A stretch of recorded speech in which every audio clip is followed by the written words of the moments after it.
এক নাম্বার আল গীবাতু বিল লিসান, জিহ্বা দিয়ে গীবত, মুখ দিয়ে গীবত। দুই নাম্বার আল গীবাতু বিল কলব, অন্তর দিয়ে গীবত। তিন নাম্বার আল গীবাতু বিল ইশারা, ইঙ্গিতে গীবত।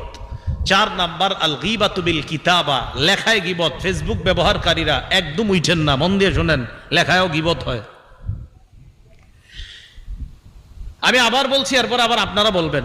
এক নাম্বার মুখের গীবত, দুই নাম্বার কলব দিয়ে গীবত, তিন নাম্বার ইশারায় গীবত, চার নাম্বার কলম দিয়ে বা লেখায় গীবত। এবার আপনারা বলেন, এক নাম্বার মুখ দিয়ে, দুই নাম্বার কলব দিয়ে, তিন নাম্বার ইশারায়, চার নাম্বার লেখা দিয়ে। মুখ দিয়ে গীবত, এটা তো সবাই জানেন। আমি ওনার ব্যাপারে অযথা আপনাদের সামনে যদি একটা গীবত করি, যেটা দরকার ছিল না, অপরাধ একটা করছে উনি, কিন্তু ওনার এই অপরাধটা বলা দরকার ছিল না, তাও বলে দিস। রাসূলুল্লাহ সাল্লাল্লাহু আলাইহি সাল্লাম বলেন, এই যে তুমি অযথা একজনের ব্যাপারে এটা বলে